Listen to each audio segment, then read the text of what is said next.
Проблеми благоустрою, майбутній ремонт дороги на Бендюзький цвинтар та новації у наданні субсидій обговорили на традиційній вівторковій нараді міського голови із керівниками державних та комунальних служб міста.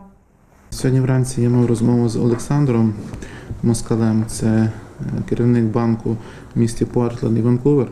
Про що я тоді говорив, я чекаю список медичного обладнання, тому що вже в Україну підходить контейнер, і можливо ми з того контейнера щось би отримали. Крім того, вони починають збірку коштів в штаті Орегон, в штаті Вашингтон на четвертий контейнер, і мені треба йому надіслати перелік, можливо, для нас буде медичне обладнання. Про нововведення у сфері субсидування повідомив перший заступник міського голови Дмитро Балко. Хочу повідомити, щоб донести до населення таку інформацію. Ті абоненти, які користуються пільгами та субсидіями, але мають заборгованість за надані послуги, будуть позбавлені права отримувати дану субсидію.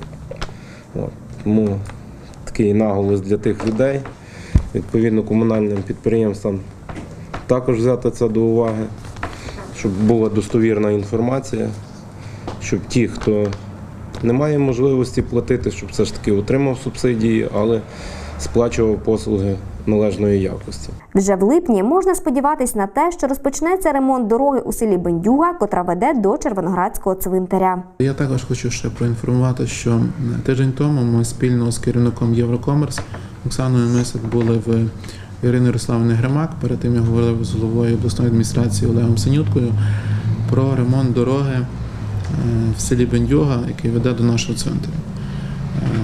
15 числа ми маємо ще раз зустрітися і обговорити, можливо, в кінці місяця, на початку липня, коли фірма «Автомагістраль Південь» закінчить ті ділянки, які вони мають доробити, це в мостах і частково на трасі Броди-Радехів, і вони би мали приступати до тої дороги. Якщо це відбудеться, я вважаю, що це буде дуже добре.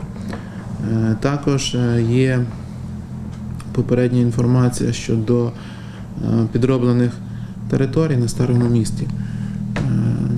Там доробляються певні документи.